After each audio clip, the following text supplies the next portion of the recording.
તો દેશના ખજાનચી પાસે જ ચૂંટણી લડવાના રૂપિયા નથી, આ ચોંકાવનારું નિવેદન આપ્યું છે કેન્દ્રીય નાણામંત્રી નિર્મલા સીતારમણે। ખાનગી ન્યૂઝ ચેનલ સાથે વાત કરતા સીતારમણે કહ્યું કે પાર્ટીએ મને ટિકિટ ઓફર કરી હતી। તમિલનાડુ કે આંધ્રપ્રદેશથી ચૂંટણી લડવા માટે કહેવામાં આવ્યું હતું, પરંતુ મેં ઇનકાર કર્યો છે કારણ કે મારી પાસે ઇલેક્શન લડવા માટે પૂરતા પૈસા જ નથી।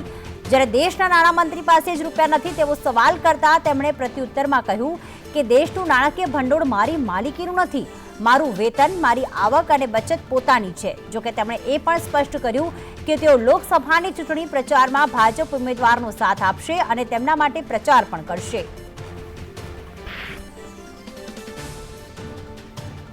તો દેશના ખજાનચી પાસે જ ચૂંટણી લડવાના રૂપિયા નથી, આ ચોંકાવનારું નિવેદન આપ્યું છે કેન્દ્રીય નાણામંત્રી નિર્મલા સીતારમણે। ખાનગી ન્યૂઝ ચેનલ સાથે વાત કરતા સીતારમણે કહ્યું કે પાર્ટીએ મને ટિકિટ ઓફર કરી હતી। તમિલનાડુ કે આંધ્રપ્રદેશથી ચૂંટણી લડવા માટે કહેવામાં આવ્યું હતું, પરંતુ મેં ઇનકાર કર્યો છે કારણ કે મારી પાસે ઇલેક્શન લડવા માટે પૂરતા પૈસા જ નથી।